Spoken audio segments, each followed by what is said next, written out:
RSS के प्रचारक रहे गोलवलकर, इन्होंने 3 दुश्मन घोषित किए हैं। उनकी एक बंच ऑफ थॉट किताब है, उसमें 3 घोषित किए हुए दुश्मनों का नाम है मुस्लिम, क्रिश्चियन और कम्युनिस्ट।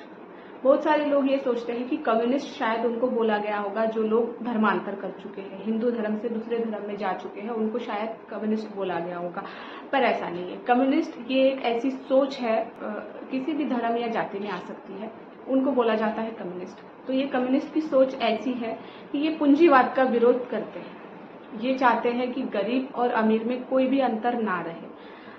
सरकार का काम ये होता है कि जो गरीब इंसान है उसकी जो जमीन है वो अपने कब्जे में लेना, तो कम्युनिस्ट उसका विरोध करते हैं। कम्युनिस्ट ये चाहते हैं कि जो गरीब इंसान है उसकी अगर जमीन है, अगर वो जमींदार है, तो उसकी जमीन उसी के नाम की रहे और वो उसका हकदार वो खुद रहे।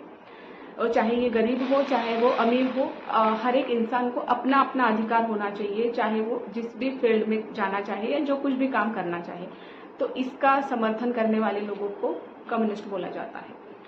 और कम्युनिस्ट वाले लोग जो है वो पूंजीवाद का विरोध करते हैं। पूंजीवाद यानी कि जो बिजनेस करते हैं, बिजनेस टाइकून होते हैं, वो मिलीनियर से बिलीनियर होते जा रहे हैं और जो गरीब इंसान है वो और ज्यादा गरीब होते जा रहे हैं।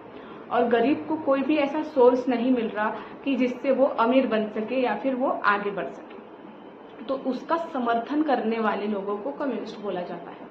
कम्युनिस्ट और एक उनको भी बोला जाता है जो लोग ये चाहते हैं कि जो क्षत्रिय है इनको सिर्फ लड़ने का काम दिया है दुश्मनों से, जैसे कि दुश्मन है कम्युनिस्ट, मुस्लिम और क्रिश्चियन, इनसे लड़ने के लिए बनाया गया है शत्रुओं को, योद्धा को, यानी कि उनको क्षत्रिय जिसको बोला जाता है मनुस्मृति के अकॉर्डिंग। दूसरा है वैश्य। वैश्य में ही सबसे ज्यादा व्यापार करने का अधिकार दिया गया है, सबसे ज्यादा यानी कि सिर्फ उनको ही अधिकार है।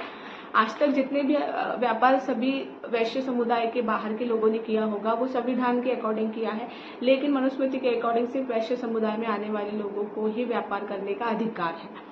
तो इसलिए कम्युनिस्ट लोग उसका विरोध करते हैं कि सिर्फ वैश्य समुदाय ही क्यों व्यापार करेगा और जो क्षत्रिय है वही क्यों लड़ेगा। अगर कोई क्षत्रिय है वो अगर बिजनेस करना चाहे तो उसको बिजनेस करने का अधिकार होना चाहिए, ये सोचने वाले लोगों को कम्युनिस्ट बोला जाता है। और यही 3 इसीलिए दुश्मन बताए गए हैं। मनुस्मृति के रूल जो तोड़ेगा उनको दुश्मन बताया गया है। तो एक है कम्युनिस्ट, दूसरा मुस्लिम और तीसरे क्रिश्चियन। तो बहुत सारे लोगों की जमीन छीनी गई है, फिर भी वो आरएसएस में जा रहे हैं, तो शायद ये उनको पता नहीं होगा कि वो खुद उनके दुश्मन हैं।